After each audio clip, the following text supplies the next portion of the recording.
Hi guys, this is Shomili and you're watching Legal Thikana. Today we're going to tell you about 15 major decisions that the Honorable Supreme Court took for the month of August 2024. So without further ado, let us dive right into these 15 cases. The first one is regarding the abrogation of Article 370, which has been ongoing throughout August 2024. The Honorable Supreme Court has been hearing petitions regarding the abrogation of Article 370 extensively, with the Honorable Chief Justice leading the bench. Chief justice DY Chandrachud की leadership में 5 member bench ने Jammu and Kashmir के special status को challenge करने वाले cases को priority दी। ये case देश के फेडरल स्ट्रक्चर और कॉन्स्टिट्यूशनल ऑटोनॉमी के लिए एक मेजर टेस्ट है। जस्टिस चंद्रचूड़ ने इस मैटर को कॉन्स्टिट्यूशनल और पॉलिटिकल दोनों ही करार दिया और कोर्ट ने काफ़ी डिटेल आर्ग्यूमेंट्स को भी सुना। The second one is regarding the Manipur violence investigation which happened on August 3rd, 2024. The court directed a fast-tracked impartial investigation by the CBI addressing concerns over the state government's handling of law and order. Multiple PILs में state government पर blame लगाया गया था कि वो law and order maintain करने में fail हुई है। कोर्ट ने कहा justice delayed is justice denied और टाइमली इन्वेस्टिगेशन को ज़रूरी बताया। The third one is regarding the Maratha reservation, which happened on August 17, 2024. उस दिन सुप्रीम कोर्ट ने मराठा रिजर्वेशन केस में महाराष्ट्र गवर्नमेंट के EWS के अंडर रिजर्वेशंस देने के प्रपोजल को अपहोल्ड किया। कोर्ट ने क्लैरिफाई किया कि ये रिजर्वेशन कॉन्स्टिट्यूशनल फ्रेमवर्क के विदिन है और मराठा कम्युनिटी के सोशियो इकोनॉमिक अपलिफ्टमेंट के लिए भी ज़रूरी है। जस्टिस BR गवाई ने कहा affirmative action should balance equity and merit, जो ये बताता है कि रिजर्वेशन का पर्पस बैलेंस मेंटेन करना है। The fourth is regarding the preventive detention in Tamil Nadu which happened on August 30।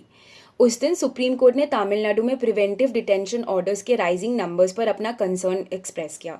Petitioners ने हाईलाइट किया था कि तमिलनाडु में देश के पूरे प्रिवेंटिव डिटेंशंस का 51% इशू होता है। कोर्ट ने स्टेट गवर्नमेंट को स्ट्रिक्ट गाइडलाइंस फॉलो करने को कहा, एंश्योरिंग कि डिटेंशन ऑर्डर्स मिसयूज ना हो। The fifth one is regarding Omar अब्दुल्ला's divorce mediation which also happen on August 30। Omar Abdullah और उनकी वाइफ पायल अब्दुल्ला के बीच चल रहे डिवोर्स केस को सुप्रीम कोर्ट ने मीडिएशन के लिए रेफर किया। कोर्ट ने दोनों पार्टीज को एमिकेबल रेजोल्यूशन के लिए भी एनकरेज किया, emphasizing that mediation often leads to more satisfactory outcomes.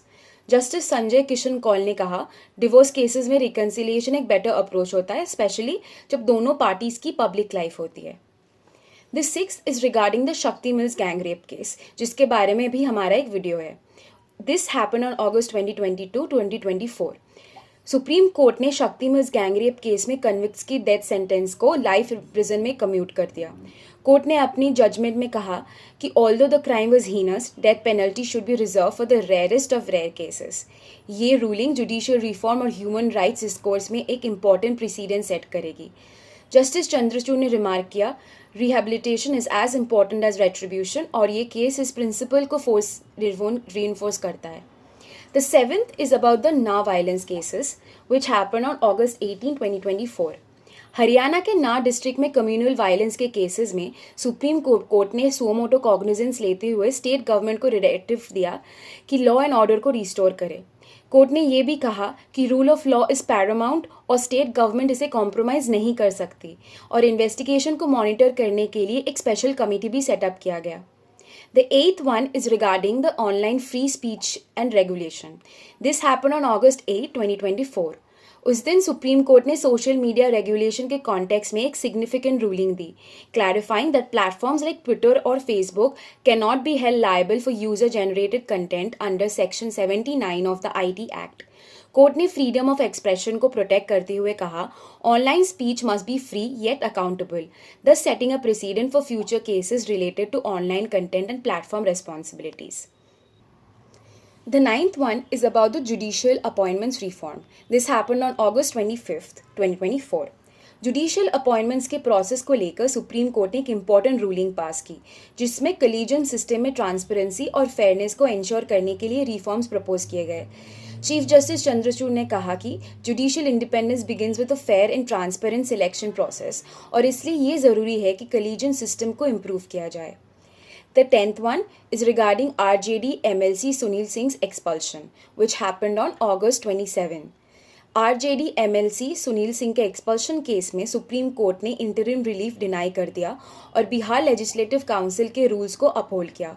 Court ने मैटर की फर्दर हियरिंग सितंबर में शेड्यूल की, एम्फेसाइजिंग कि लेजिस्लेटिव ऑटोनॉमी को इंटरफियर नहीं किया जा सकता unless absolutely necessary. The 11th one is about the Arya forest case. ये अगस्त 12 को हुआ था। सुप्रीम कोर्ट ने आर्य फॉरेस्ट केस में मेट्रो कार शेड कंस्ट्रक्शन पर स्टे ऑर्डर कंटिन्यू करने का डिसीजन लिया। एनवायरमेंटलिस्ट ने ये आर्ग्यू किया था कि ये प्रोजेक्ट मुंबई के ग्रीन लंग्स को डैमेज करेगा। कोर्ट ने महाराष्ट्र गवर्नमेंट से कहा डेवलपमेंट और एनवायरमेंट के बीच बैलेंस ज़रूरी है और केस को डिटेल हियरिंग के लिए सितंबर में लिस्ट किया। The 12th one is about the electoral bond scheme. This happened on August 21st, 2024. Electoral bond scheme की लीगैलिटी को चैलेंज करते हुए सुप्रीम कोर्ट ने अगस्त 21 को आर्ग्यूमेंट सुना। पेटिशनर्स ने कहा कि ये स्कीम ट्रांसपेरेंसी के अगेंस्ट है और ब्लैक मनी को इलेक्शन फंडिंग में प्रमोट कर सकती है। कोर्ट ने कहा ट्रांसपेरेंसी इलेक्टोरल प्रोसेस का एक इंटीग्रल पार्ट होता है और फर्दर हियरिंग्स के लिए भी डेट फिक्स कर दी। The 13th one is regarding the EWS quota in NEET. Date हुआ था अगस्त 26 को। सुप्रीम कोर्ट ने अगस्त 26 को EWS कोटा के इम्प्लीमेंटेशन पर NEET एडमिशन्स में अप्रूवल दिया। कोर्ट ने कहा कि EWS रिजर्वेशंस को स्मूथली इम्प्लीमेंट करने के लिए स्टेट गवर्नमेंट गाइडलाइंस फॉलो की जाए। ये डिसीजन मेडिकल एस्पिरेंट्स के लिए काफ़ी क्रूशल है जो इस कोटा के लिए एलिजिबिलिटी रखते हैं। The 14th is regarding the Pegasus spyware case. This happened on August 5th, 2024. Supreme court ने पेगासस स्पाईवेयर केस में इन्वेस्टिगेशन को लीड करने के लिए एक इंडिपेंडेंट टेक्निकल कमिटी अपॉइंट किया। कोर्ट ने कहा प्राइवेसी एक फंडामेंटल राइट है और इसके वायलेशन को लाइटली लिया नहीं जा सकता। कमिटी को रिपोर्ट सबमिट करने के लिए 6 मंथ का टाइम भी दिया गया है। The last one is the sedition law re-examination, which occurred on August 29, 2024. Supreme court ने सेडिशन लॉ को री-एग्जामाइन करते हुए कहा कि कॉलोनियल एरा लॉ को मॉडर्न डेमोक्रेटिक वैल्यूज़ के कॉन्टेक्स्ट में इंटरप्रेट करना काफ़ी ज़रूरी है। कोर्ट ने गवर्नमेंट को डायरेक्टिव दिया कि वो सेडिशन केसेस में अरेस्ट को केयरफुली एग्जामाइन करे, एंश्योरिंग कि फ्री स्पीच का इन्फ्रिंजमेंट ना हो। Before we end this video, we would like to tell you that we are all aware that the Honorable Supreme Court has also taken suo motu cognizance of the RG Kar Medical College and Hospital rape and murder case of a young trainee doctor. The next hearing has been scheduled in September and we will be making a separate video on the same issue. Thank you for staying updated with Legal Thikana.